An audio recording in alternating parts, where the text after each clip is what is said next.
ಆಸೆಗಳು ನಿಮ್ಮ ಜೊತೆ ಹೇಳ್ಕೊತಾ ಇದ್ದಾರೆ, ಯಾಕಂದರೆ ಅವರು ದೊಡ್ಡ ಕನಸು ಅಂತಲೇ ಕಾಂತಾರ ಸಿನಿಮಾದಲ್ಲಿ ಒಂದು ಒಳ್ಳೆ ಪಾತ್ರ ಸಿಕ್ಕಿತ್ತು, ಅದರ ಮೇಲೆ ಭಾಳ ನಿರೀಕ್ಷೆ ಇಟ್ಕೊಂಡಿದ್ರು. ಆನಂತರ ಲೈಫೇ ಬೇರೆ ಥರ ಆಗುತ್ತೆ ಅಂತ ಅಂದ್ಬಿಟ್ಟು ಒಂದಷ್ಟು ಅವಕಾಶಗಳನ್ನು ಬಿಟ್ಟು ಕಾಂತಾರಗೋಸ್ಕರ ಕೆಲಸ ಮಾಡ್ತಾಯಿದ್ರು. ಅವನದು ಇನ್ನೊಂದು ಗುಣ ಏನು ಗೊತ್ತಾ ಸರ್, ಶೋ ಆಫ್ ಇರಲಿಲ್ಲ. ಅವನು ತುಂಬ ಸಿಂಪಲ್ ಹುಡುಗ. ಅದು ಅವ್ನಿಗೆ ಇದು ಅವಕಾಶ ಸಿಕ್ಕಾಗಲೂ ಎಲ್ಲರ ಹತ್ರ ಹೇಳ್ಕೊಂಬರೋದು, ಶೋ ಆಫ್ ಅವೆಲ್ಲ ಏನೂ ಇರಲಿಲ್ಲ. ಆ್ಯಕ್ಚುಲಿ ಅವ್ನು ಬಾಯ ಬಿಟ್ಟು ಕಾಂತಾರ ಮಾಡ್ತಾ ಇದ್ದೀನಿ ಅಂತಲೂ ಹೇಳ್ದವನಲ್ಲ. ನಮ್ಗಳಿಗೆ ಗೊತ್ತಾಗ್ತಾ ಇತ್ತು, ಒಂದೇ ಇಂಡಸ್ಟ್ರಿಯಲ್ಲಿ ಇರೋದ್ರಿಂದ ರಾಕೇಶ್ ಮಾಡ್ತಿದ್ದಾನಂತೆ ಅನ್ನೋದೆಲ್ಲ ಗೊತ್ತಾಗ್ತಿತ್ತು. ಮತ್ತು ಅವ್ನ ವಿಚಾರದಲ್ಲಿ ನೋಡಿ ಸರ್, ಎಲ್ಲರೂ ನಮ್ಮ ರಾಕಿ ಮಾಡ್ತಾ ಇದ್ದಾನ, ಇದೇ ಬಂದಿದ್ದು ಸರ್ ಪ್ರತಿಯೊಬ್ಬರು ಬಾಯಲ್ಲೂ. ನಾನು ಒಂದ್ಸತಿ ಮಾತ್ರ ಅವನು ಗಡ್ಡ ಬಿಟ್ಟಿದ್ದ, ಫಸ್ಟು ಕ್ಲೀನ್ ಶೇವ್ ಇತ್ತು. ಕ್ಲೀನ್ ಶೇವ್ ಇದ್ದಾಗ ಒಂಥರ ಮುದ್ದಾಗಿ ಕಾಣೋದು. ನಾನು, ನಯನ, ಮಿಂಚು, ಮಂಥನ ಸೆಟ್ಟಲ್ಲಿ ಎಷ್ಟು ಹುಡುಗಿರಿದ್ರು ಸರ್, ಅಷ್ಟು ಹುಡುಗಿರು ಮುದ್ದು ಮಾಡೋರು ಅವನ್ನ. ಅಷ್ಟು ಮುದ್ದಾಗಿ ಚಿಕ್ಕ ಹುಡುಗನ ಥರ ಇದ್ದ ಅವನು. ಗಡ್ಡ ಬಿಟ್ಟು ಒಳ್ಳೆ ದೊಡ್ಡ ಹುಡುಗನ ಥರ, ತುಂಬ ಏಜ್ ಪರ್ಸನ್ ಥರ ಕಾಣ್ತಾನಲ್ವಾ ಅಂದ್ಬಿಟ್ಟು ಒಂದ್ಸತಿ ಅಂದಿದ್ದೆ, ಇದು ಅಂತ ತೆಗಿಯೋದು ಚಕ್ಕೋ ಚೆನ್ನಾಗಿ ಕಾಣಲ್ಲ ಅಂತೆಲ್ಲ ಹೇಳಿದಾಗ, ಇಲ್ಲ ನಾನು ಸಿನಿಮಾ ಮಾಡ್ತಾಯಿದ್ದೀನಿ, ಕಾಂತಾರ ಮಾಡ್ತಾಯಿದ್ದೀನಿ ಅದಕ್ಕೋಸ್ಕರ ಅಂತ ಹೇಳ್ದ. ಓ ಹೌದೇನಾ, ಸರಿ ಬಿಡು ಅಂತ. ಎಲ್ಲರ ಮನಸ್ಸಲ್ಲಿ ಹೆಂಗಿತ್ತು ಗೊತ್ತೋ ಸರ್, ನೆಕ್ಸ್ಟ್ ಬರೋದು ಸಿನಿಮಾ ಇಂಡಸ್ಟ್ರಿಲಿ ದೊಡ್ಡ ಸಿನಿಮಾ ಅಂದರೆ ಕಾಂತಾರನೇ.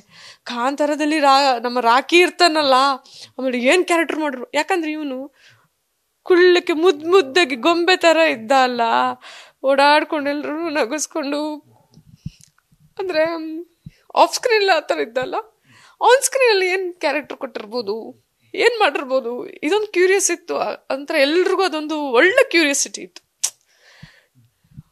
ನನಗೆ ಈಗ ಒಂದು ಇಂಟರ್ವ್ಯೂ ಅಲ್ಲಿ ನೋಡಿದೆ, ಅನೀಶ್ ಅವರು ಮಾತಾಡುವಾಗ ಶುರು ಮಾಡಿದರು, ನಾನು ಒಂದು ರಾಕೇಶ್ನ ಸಾಧನೆಯನ್ನು ಹೊಗಳಬೇಕು ಅಂತ ಒಂದು ಸಂದರ್ಭ ಕ್ರಿಯೇಟ್ ಆಗುತ್ತೇನೋ ಅಂದ್ಕೊಂಡೆ, ಆದರೆ ಈ ವಿಷಯ ಬಗ್ಗೆ ಹಂಚ್ಕೊಳ್ಳೋ ಥರ ಸಂದರ್ಭ ಬರುತ್ತೆ ಅಂದ್ಕೊಂಡಿರ್ಲಿಲ್ಲ ಅಂತ ಹೇಳಿ ಕಣ್ಣೀರಾಗ್ತಿದ್ದ ಅನೀಶು. ನೋಡಿ ತುಂಬ ದುಃಖ ಆಯಿತು ಸರ್. ನಿಷ್ಕಲ್ಮಶ ಹುಡುಗ, ಹುಟ್ಟು ಬರಲಿ ಸರ್, ಅಂಥವ್ರು ಬೇಕು ಸಿನಿಮಾ ಇಂಡಸ್ಟ್ರಿಲಿ, ಎಸ್ಪೆಷಲಿ ಸಿನಿಮಾ ಇಂಡಸ್ಟ್ರಿಗೆ ಬೇಕು ಸರ್. ಹೊಟ್ಟೆ ಕಿಚ್ಚಿಲ್ಲ, ಏನೂ ಇಲ್ಲ, ಒಬ್ರಿಗೊಬ್ರಿಗೆ ಸಪೋರ್ಟಿವ್ ಆಗಿರೋದು, ಅಂಥ ಕಲಾವಿದ್ರು ಬೇಕು. ಹಂಗಿದ್ದಾಗ ಏನಾಗುತ್ತೆ ಗೊತ್ತಾ, ತಾನು ಬೆಳೆಯೋದಲ್ಲದೆ ಜೊತೆಲಿರೋರ್ನು ಬೆಳೆಸ್ತಾರೆ. ಜಿದು ಒಂದು ಇನ್ಸಿಡೆಂಟ್ ಏನಂದರೆ, ಒಂದು ಸಿನಿಮಾ ಮಾಡಿದ್ರು ಅವರು, ನಿಮ್ಮೆಲ್ಲರ ಆಶೀರ್ವಾದ ಅಂತ. ಒಂದು ಕ್ಯಾರೆಕ್ಟರ್ಗೆ ರಾಕೇಶ್ನ ರೆಫರ್ ಮಾಡಿದರು, ಅವನು ಬಂದು ಕ್ಯಾರೆಕ್ಟರ್ ಮಾಡಿ ಹೋದ.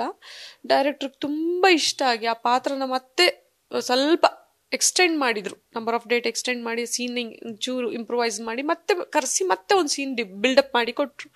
ಮಾಡಿ ಆದಮೇಲೆ ಡೈರೆಕ್ಟ್ರು ಜಿಗೆ ಥ್ಯಾಂಕ್ಸ್ ಹೇಳಿದ್ರಂತೆ, ಸಾರ್ ಎಂಥ ಒಳ್ಳೆ ಕಲಾವಿದೆ ಕೊಟ್ರಿ ಸರ್ ನೀವು ಅಂತ. ಸೊ ನೋಡಿ ಅದು ಹೇಗೆ ಅಂದರೆ, ಅವನು ಪ್ರತಿಭೆಯಿಂದ ಅವನು ಹೆಸರು ಮಾಡೋದಲ್ಲದೆ ರೆಫರ್ ಮಾಡಿದ್ದಕ್ಕೆ ಇವ್ರಿಗೂ ಕೂಡ ಹೆಸರಾದಂಗಾಯ್ತು. ನೋಡಿ ಎಷ್ಟು ಒಳ್ಳೆ ಆತ್ಮ, ನೋಡಿ ಅದೆಷ್ಟು ಒಳ್ಳೆ ಜೀವ, ನೋಡಿ ತಾನು ಬೆಳೆಯೋದಲ್ಲದೆ ಜೊತೆಲಿರೋನು ಬೆಳೆಯೋದು.